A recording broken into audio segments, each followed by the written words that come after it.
de ayer miércoles, aleluya, levante su mano y diga: pastor, yo estuve en eso, estuvo glorioso.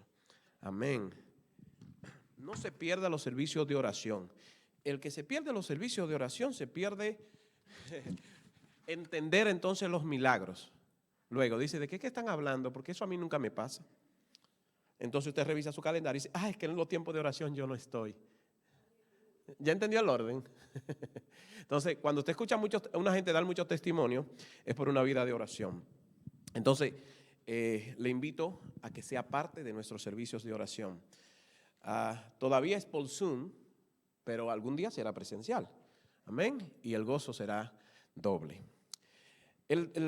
Ayer compartíamos unos versículos bíblicos y al final, entonces decidimos que íbamos a responder la pregunta que nos habíamos hecho, pero no la íbamos a responder aquí. Entonces ayer hablábamos sobre que normalmente en estos días de acción de gracia, Lucas 17 parece ser el versículo clave, porque habla de los 10, no voy a leer en Lucas 17, voy a leer en Marcos realmente, para que lo vaya buscando, Marcos 4, pero Lucas 17 habla de 10 personas que eran leprosos y al saber que Jesús iba, se acercaron a él, se arriesgaron a que lo apedrearan, fueron a donde él estaba. Y Jesús los sana a los 10 leprosos, pero les dice, por un tema de la regla, de la ley, que se mostraran ante el sumo sacerdote para que entonces le diera cartas de que de verdad ellos estaban sanos, porque te apartaban de todo el pueblo. Y de toda la vida, no podía ser parte en esa condición. Entonces tenían que darte una carta, venía una serie, creo que una vez prediqué sobre eso acá, el proceso del sacrificio que había que hacer, las palomillas, regar la sangre, todo el proyecto para que te dieran una carta de que de verdad era sano. Esto lo hacía el sumo sacerdote. Pero lo que pasa de la gente, lo que pasa es que cuando la gente se encuentra con el real sacerdote, a veces cree que hay que seguir las reglas de los sacerdotitos de la tierra. Pero cuando tú te encuentras con el real sacerdote, pero el Señor, vamos, es el ejemplo de la humildad. Dice: mira, ve, muéstrate, pero está sano. Pero ellos, mientras iban, dice la Biblia, que fueron sanos, y uno de ellos, solo uno, se devuelve a dar la gracia. Entonces el Señor narra esta expresión conocida por todos nosotros: pero no fueron 10 los que sané. O sea, la expresión de inmediato te deja a ti saber que debieron entonces de devolverse 10, porque él sanó 10, porque entonces se devuelve uno, y el Señor le agrega algo: y este es extranjero. O sea, no solo es el único, sino que este no tiene documento para vivir en este país. No solo es, para que usted vea que no necesitan esas cosas para usted volver a la presencia del Señor como un Dios, como un hombre agradecido y que el Señor le reconozca. Eso que a veces nos afanamos, a Dios no le sorprende. A Dios no le sorprendió los otros 9 que tenían y que eran de Israel. Le sorprendió un extranjero. Entonces, esa acción de gracia es la que todos los pastores y predicadores toman este día. Y hablan de eso, la importancia. Y by the way, es chévere decir eso, porque entonces eso le pone como culpa a la gente y todo el mundo viene a testificar. Es fácil. Cuando tú predicas ese tema, pues nadie quiere decir que era de los 9 que se quedan. Entonces, la fila de gente que quiere testificar. Sin embargo, el Señor durante estos días me ha dicho: pero ¿qué pasa cuando realmente todavía te ves las manos, el cuerpo, y te ves las llagas? Porque ese se devolvió, pero fue porque él se vio el cuerpo y dijo: yo estoy sano. Entonces ya todos decimos: qué malos son los otros, qué malos son, no se devolvieron a darle gracia al maestro. Porque cuando nosotros conocemos el milagro, de una vez sabemos, cuando conocemos la historia, el fin de la historia de que ellos fueron sanos, es fácil juzgarlos. Pero de los otros 9, a lo mejor algunos todavía tenían una llaguita y dijeron: bueno, espérate, vamos a llegar hasta el final. A lo mejor otros dijeron: es verdad, yo estoy sano, pero yo no quiero devolverme sin la carta del sacerdote. ¿Usted entiende? Hay gente que todavía está en el proceso. No es que son malos, es que están en el proceso. Y dicen: ¿cómo doy gracia? ¿Cómo vengo a la iglesia? ¿Cómo me paro a dar un testimonio ahí, Pastor Max, si aún yo estoy en medio de la tormenta? Para él fue bien, pastor, porque ya él estaba sano, pero yo todavía estoy en el proceso. Entonces Dios me ha puesto a hablar sobre eso. Y ustedes me conocen ya, sobre los procesos. Y en este tiempo de acción de gracia, yo quiero compartir ayer sobre esta parte de las escrituras en Marcos 4, 35 al 41. Versículo 35 del capítulo 4 dice: aquel día, cuando llegó la noche, le dijo: pasemos al otro lado. Y despidiéndose de la multitud, le tomaron como estaba en la barca. Y había también con él otras barcas. Versículo 37, pero se levantó una gran tempestad de viento y echaba las olas en la barca de tal manera que ya se anegaba, se hundía. Versículo 38 del capítulo 4 de Marcos. Y él estaba en la popa durmiendo, él es el Señor Jesús, sobre un cabezal.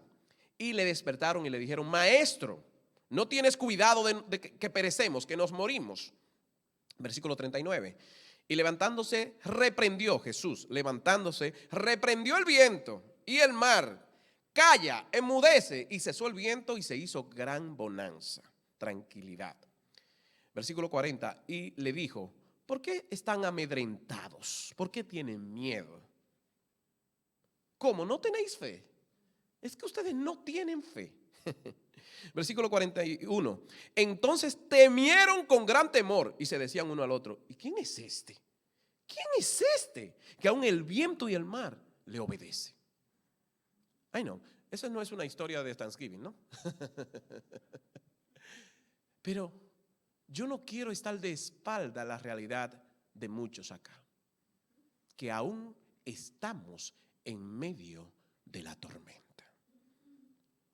Que usted se mire y dice: espérate, todavía yo tengo llagas, todavía tengo situaciones en mi vida, todavía hay cosas que yo digo, pero yo quiero dar el testimonio de que mi esposa, yo quiero dar el testimonio de que mi hijo, yo quiero dar el testimonio de que mi abuela, yo quiero dar, pero todavía estoy, pastor, en medio de la tormenta. Eso era lo que le pasaban a estos discípulos. La Biblia dice, y si usted se va a los capítulos anteriores, va a encontrar una serie de milagros y de acontecimientos gloriosos que pasaron en diferentes áreas. Pero se encuentran que luego que pasan del otro lado, que Jesús le dice, pasemos del otro lado. Jesús despide a la multitud, versículo 36. ¿Por qué despide a la multitud? Porque había muchas personas que habían visto lo que él había hecho y querían seguirle. Y Jesús despide a la multitud. Nadie lo sigue la gente si no hay una razón. Las razones eran evidentes de lo que Jesús había hecho en los capítulos anteriores. Y él despide a esta multitud diciendo: no caben todos acá. Sin embargo, se toma una de las barcas y otras barcas. O sea, al final, mucha gente decidió seguir a Jesús en ese de pasemos al otro lado. Pero se levanta una gran tempestad. Pero no se supone que demos gracias, hermana Lucy. Ya Dios ha hecho muchos milagros. Como que ahí uno dice: espérate, se supone que una gran multitud le seguía, pasaron muchos milagros y luego entonces los recibieron con alegría del otro lado, ¿verdad? Ese es como el contexto que nosotros esperamos. En cambio, dice el versículo 37, pero se levantó una gran tempestad. Usted dice: pero ¿y cómo es? Yo trato bien a la vecina, hasta le cuidé el perro los otros días. Yo trato bien a esto, me comporto en mi trabajo. Me llaman para que haga cosas indebidas y digo: no, conmigo no cuenten, saben que conmigo no pueden contar, yo soy fiel. Y a mí es que me despiden. Se levanta una tempestad y en medio de eso uno dice: pastor, ¿cómo doy gracias? ¿Cómo doy gracias? Si los vientos se levantan, las olas entran a mi barca, la barca se está hundiendo y para la fresita encima del bizcocho, quien hace los milagros está durmiendo. El que hace solo unos versículos anteriores, yo lo vi hacer grandes cosas, está durmiendo. Dice la Biblia en el versículo 34, lo tomaron como estaba. ¿Cómo estaba Jesús? Cansado. Yo sé que hay algunos teólogos que me dicen: no, él sabía, él estaba con un ojito así porque él quería ver. No, hermano, la Biblia no lo dice. Gracias por su teología. Voy a averiguar en qué instituto que usted está estudiando, porque la Biblia no dice eso. La Biblia dice que estaba durmiendo. Porque eso hacen los humanos. Jesús ahí era hombre y los hombres se cansan cuando terminan la obra. Estaba cansado. Y gloria a Dios que estaba cansado, porque quiere decir que aunque tú y yo a veces nos cansemos, está bien dormir. Está bien que se levanten las tempestades. Porque el plan de Dios no es solo solucionar tu tempestad, es mostrar su gloria. A veces nosotros creemos que el milagro es que nos sane. No, el milagro es el que Él se muestre a nosotros. Cualquiera sana. Yo te doy una pastillita que te quite el dolor. Ah, pues yo soy Dios. No. La pastillita.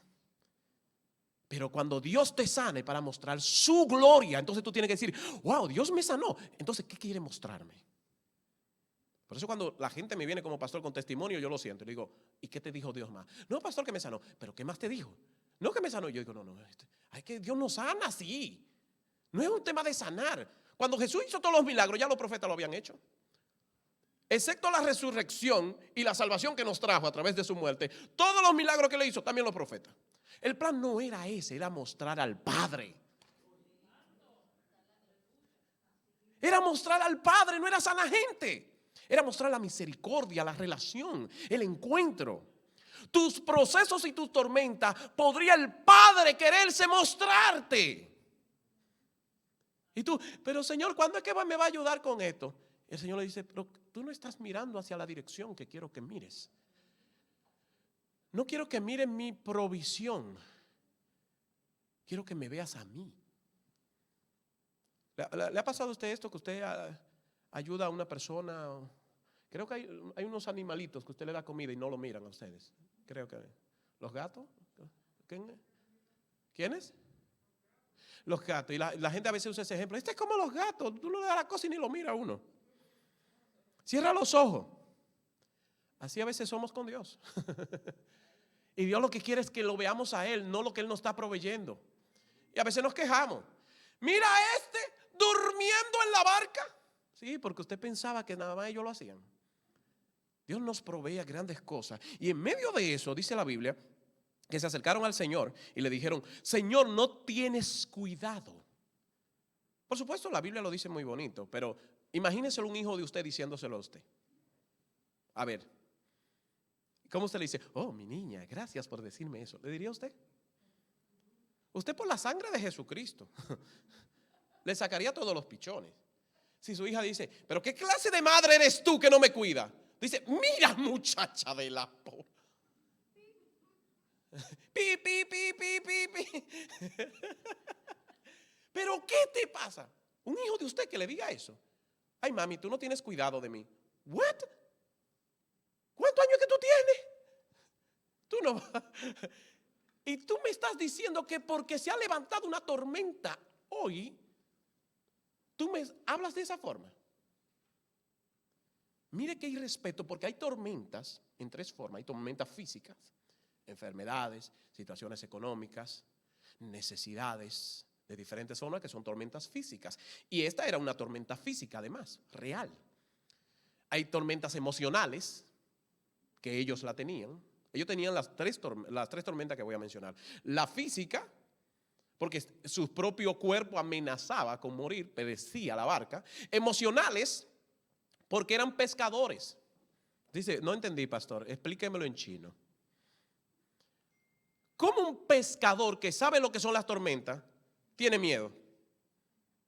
Porque se le olvidó las experiencias propias y su propio proceso y ahora está lleno de miedos. Ya esto tú lo has vivido, ¿cómo tienes miedo una vez más? ¿Por qué? Porque hay tormentas emocionales que un día tocan tu puerta. Situaciones, momentos que se pueden transformar de una emoción a un estado de ánimo. Porque una cosa es tener miedo en un momento, un sonido fuerte, un sonido de un vehículo. Y tú dices, hace así, eso es un miedo, un momento. Ahora, transformar eso en un estado de ánimo permanente. Gente que no se ve al espejo para no asustarse. Y a algunos de ellos yo les doy razones, pero Gente que anda con miedo todo el tiempo. Y todo lo que ve, y todo es un plan. Y entonces transformó lo que era un miedo de un momento en un estado de ánimo permanente. Y eso son tormentas que van creciendo. Ahora hay una tercera tormenta. Hay tormentas espirituales y esta es la peor de todas. El versículo 38 lo dice. Y ellos le dijeron, Señor, tú no tienes cuidado de nosotros. Ahí es cuando usted juzga al mismo Dios. A niveles espirituales. Usted sabe lo que está dentro de la iglesia. En la barca, eso quiere decir, esos son los peores de todos. Esa es la peor de la tormenta, el que está dentro de la barca. Dentro de la iglesia juzgando a Dios. Y juzgando lo que le pasa. Tormentas espirituales. Tienes provisión, tienes todo y aún dentro de la barca tienes necesidades espirituales. Y en ese proceso te preguntas, ¿cómo doy gracias? Jesús se levanta, reprende los vientos, reprende la mar, calla, enmudece todo y se hace una gran bonanza. Y le dice, ¿por qué están con miedo? Jesús nos dijo, ay, ¿y por qué están mojados ustedes? Yo estaba durmiendo, ni cuenta me di. Adiós, Pedro, ¿y qué te pasó con el pelo? ¿Por qué estás? Jesús le dice, Jesús no le habló de la tormenta física. Jesús le habló de dos cosas, de la tormenta emocional y de la tormenta espiritual. Pero nosotros solo nos preocupamos de la física. Pero una vez Jesús más nos dice, esto no es un problema de física, esto es un problema emocional y espiritual. Jesús le dice, ¿por qué tienen miedo? Y le dice, no tienen fe espiritual. En medio de una acción de gracias, en medio de tus procesos, cuida de esta, no cuide tanto de la física. No cuide tanto del que dirán, de lo que dirán, del que yo no quiero, de que a mí nadie me toque, de que yo soy frustafisna.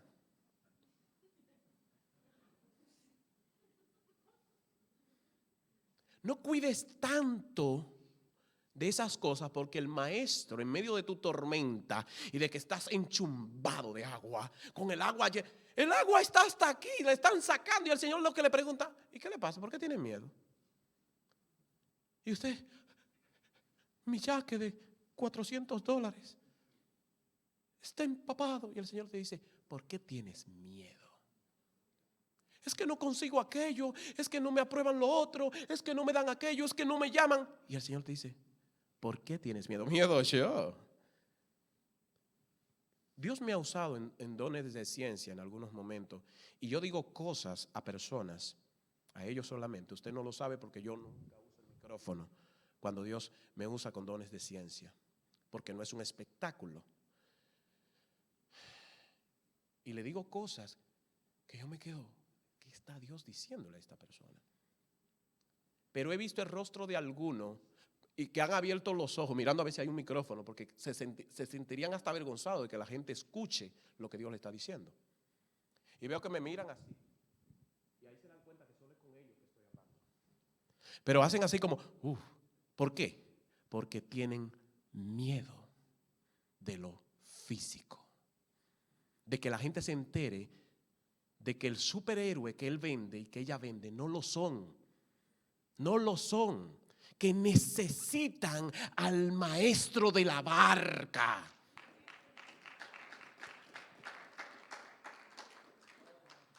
Entonces Jesús va al punto y le dice, ¿por qué tienen miedo? El miedo, ya lo hemos hablado en otras ocasiones. Hablamos mucho sobre eso cuando dimos el taller, cómo restaurar al caído. Cómo vienen los miedos y cómo nos detienen y cómo nosotros podemos ayudar a las personas en esos procesos. De eso hablamos extendidamente en ese taller, aquí en esta iglesia, físico se dio. Y luego, falta de fe. Después de haber venido todo un proceso de milagro, la falta de fe. Entonces ellos temieron más al Señor a partir de ahí que a las tempestades y a las cargas emocionales que pueden venir. Y esto es poderoso para quienes son llamados al ministerio. Cuando Dios te llama al ministerio, tú tienes que enfocarte justamente en nunca caer en esa última de las tormentas espirituales. Las emocionales pueden venir, pero se van. Las físicas, por supuesto que pueden venir, pero también se van. También se van. Pero las espirituales pueden dañar el proceso de Dios en ti. Y pueden llamar el llamado que Dios te ha hecho y el modelo de llamado. Por eso hay gente que comenzó muy bonito en la iglesia. Y que tenía un llamado muy bonito. Y ya son paredes blanqueadas, como lo llamó el Señor. Lucen ya solo bonito, pero por dentro, pared blanqueada quiere decir una tumba. Muy bonita, bien pintadita, pero abajo ¿qué hay? Podridumbre. Un cuerpo destruido, pero muy bonita y planteada. Por eso tenemos que cuidar que las tormentas espirituales no nos lleven a juzgar al mismo Señor en medio de un proceso. Entonces, ¿cómo dar gracias y ver nuestra fe crecer en medio de las tormentas? Esa fue la pregunta que no contestamos ayer, pero hoy sí. ¿Cómo dar gracias? Número 1, elige fe, no miedo. Siempre elige fe. En cualquiera de las circunstancias, siempre, una muy buena acción, porque la acción, la gracia, acción de gracia. Nosotros estamos en este día, hoy celebrando este día, sí, acción de gracia. ¿Vio dos palabras? Gracia como que se queda, ok, pero cuando usted la combina, acción de gracia, es una acción. ¿Y cuál es la acción de la gracia? La fe. La fe es una de las primeras acciones que evidencia que eres agradecido. Pero no le han dado nada. ¿Por qué está contento? Vamos, ya usted entendió. Porque al que le dan algo y dice gracias, pues la gente dice, pero que es normal, ya tiene algo. Entonces nosotros invitamos a la gente a que pase para acá, diga algo porque ya tiene algo. Pero ¿qué quiere decir? Que tú también puedes actuar en fe. Porque a la acción de la gracia, un elemento de ella es la fe. ¿Y la fe qué es? La certeza de lo que se tiene. De lo que se tiene. De lo que se ve. De lo que yo puedo testificar. No, de lo que no se tiene, de lo que no se ve. De lo que otros dicen no lo vas a lograr, esta tormenta va a acabar contigo. ¿Cómo piensas que darás gracias? Te equivocaste de iglesia, de pastor. Porque aquí dan gracia en medio de las tormentas. Y así será siempre. Tendrás que aprender a dar gracia en medio de las tormentas, porque es muy fácil dar gracias cuando la tormenta ha concluido. Pero quien te llamó fue a pasar para el otro lado. No se te olvide el versículo 34. El Señor te dio una promesa, que pasaras al otro lado. Número 2, ve a Jesús aunque ve donde Jesús aunque duerma. Yo sé, nosotros criticamos a estas personas por su falta de fe, pero al menos hicieron algo que deberíamos de continuar imitando. Fueron donde Jesús. Ellos no fueron donde el pescador más experimentado. Pedro, tú llevas más años, ¿qué podemos hacer? Tú conoces el mar de Tiberia, tú conoces lo que aquí pasa. En 1973, en esa misma zona, se levantó una tormenta que destruyó la ciudad. Era conocido las tormentas que pasaban allí en aquella ciudad. Sin embargo, ninguno de ellos fue donde Juan, donde los pescadores que estaban allí. Fueron donde Jesús, aunque dormía y era carpintero. O sea, aunque mi maestro sea carpintero y tú lo que necesitas es otro, o tú lo que tienes es un problema de salud grave, mira, mi carpintero te puede sanar. Pastor, yo necesito un cirujano, mi carpintero te puede sanar. Aunque esté durmiendo. ¿No es grande eso? Tener un carpintero durmiendo que puede sanarte del cáncer. Que puede restaurar tu familia del peor de los cánceres, que es el pecado. Yo no sé usted, pero yo quiero dar gracias en medio de mi tormenta. Número 3, confía en sus promesas, no en las circunstancias. El versículo 35, 34 dice, pasemos al otro lado. No fue Pedro que dijo que pasemos del otro lado. Pastor, pero después se levantó una tormenta, pero antes te dijo que pasemos al otro lado. Y si el Señor te dice que vas a pasar del otro lado, aunque venga lo que venga, confía en sus promesas, no en tus circunstancias. Entonces tenemos que dar gracias. Pastor, ¿cómo doy gracias que usted no sabe esta tormenta? Yo doy gracias por su promesa, no por mi tormenta. You got it now?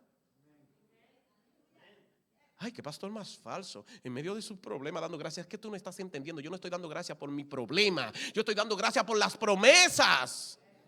Él fue el que dijo, no fui yo, ni el hermano Willy. Fue él que dijo que pasemos. Y si él dice pasemos al otro lado, es porque tiene una evidencia de que voy a llegar a la otra esquina.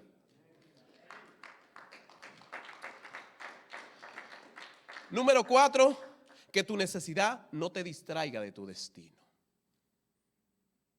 Tu necesidad no te distraiga de tu destino.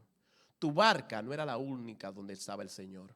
Aunque en la otra él no estaba física, dice el versículo 36 que habían otras barcas. Y a veces tú estás tan pendiente de tu propia necesidad que no te das cuenta que hay otras barcas que posiblemente decían en medio de esta tormenta, vamos a llegar del otro lado. Y tú que tienes al maestro estás, ay Señor, esto no está fácil, esto está difícil, yo no creo. Y durmiendo. No te distraigas. Y esto es una palabra que yo se lo he dicho a mucha gente en esta iglesia cuando comencé en mi ministerio pastoral acá. Dios va a comenzar a hacer cosas en la iglesia que hay gente que ni cuenta se va a dar. ¿Cuál, pastor? No, pastor, el poder de Dios. Ni cuenta se van a dar. Porque hay gente distraídas y se sientan aquí. Y están distraídas y solo van en la barca. Y ni cuenta se han dado de que el Señor se levantó y enmudeció los vientos. No, pastor, eso no pasa en todas partes. Gente que ni se entera de lo que Dios está haciendo. ¿Por qué? ¿Por qué? Pregúnteme, pastor, ¿por qué? Porque están pendientes de su necesidad. Y Dios te da a ti cosas y tú testificas, pero como no se trata de mi necesidad, de lo que yo necesito, de lo que a mí me gusta, de cómo me gustan las cosas, Dios no está haciendo nada en Sinaí. Aquí no es como antes, cuando estaba la hermana Josefina. Esto era gloria, claro, porque tú y la hermana Josefina eran super panas. Y la hermana Josefina te ponía mucha atención a ti, tú eras contigo. Pero ahora el Señor dijo, mira, no se trata de tu barca solamente, se trata de todas las barcas que han decidido pasar del otro lado conmigo. Entonces hay gente que dice, no está pasando nada, yo me voy a cambiar de iglesia.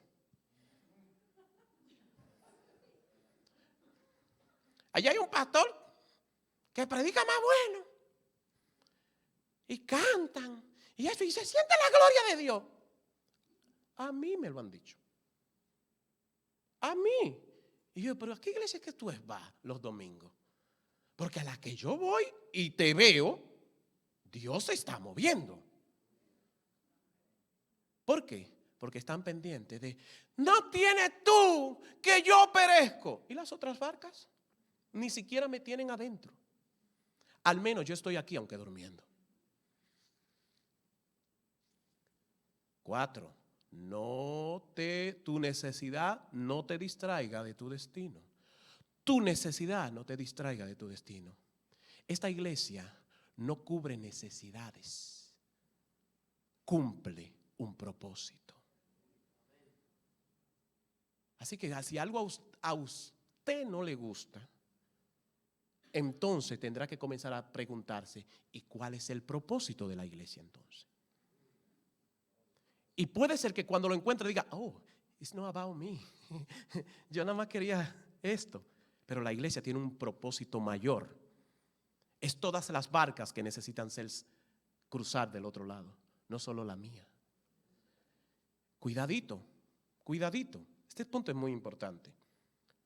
Tu necesidad no te distraiga de tu destino, versículo 36. Y último, aunque cansado, no derrotado. No tengas miedo de ir despacio. Teme de no avanzar. Despacio puedes ir. Pararte, no. Aunque mi maestro estaba durmiendo, aunque estaba cansado, él durmió porque primero dijo la promesa. Él no dijo la promesa, dijo, ahora que todo está bien, vamos a pasar para el otro lado, aprovechense antes que esto se levante otra vez. Él lo dijo antes y se durmió. Así que aunque estés cansado, aunque digas ya yo no puedo más, mira, mantente confiando en sus promesas. y descansa en el Señor. Descansa en el Señor. Pero dar gracias y ver fe, y ver la fe, pero dar gracias y ver nuestra fe crecer en medio de una pero dar gracias y ver nuestra fe crecer en medio de una tormenta que todavía no sabemos que viene. ¿Cómo nos preparamos? Ya yo le hablé de en medio de una tormenta. ¿Y cómo nos preparamos para una tormenta que no sabemos? Porque ya esa la sabíamos. Y ellos buscaron toda, y quién sabía, qué se tenía, comenzaron a sacar agua, hasta que le quedó Jesús como opción. Pero ¿qué hacemos cuando no sabemos que una tormenta se va a levantar? Antes de toda tormenta, ¿qué hacemos? El domingo se lo digo. El mensaje del domingo, antes de toda tormenta, en acción de gracias. Que el Señor le bendiga, iglesia. El domingo es nuestro servicio de domingo para el Señor y allí les predico antes de toda tormenta. ¿Cómo estar preparado antes de toda tormenta? Amén. Gloria al Señor. Hemos llegado a la parte final del servicio, ¿verdad? Aleluya. Déjenme ver si estoy en lo correcto. Les recuerdo, bueno, aquí está el ministerio de anuncio.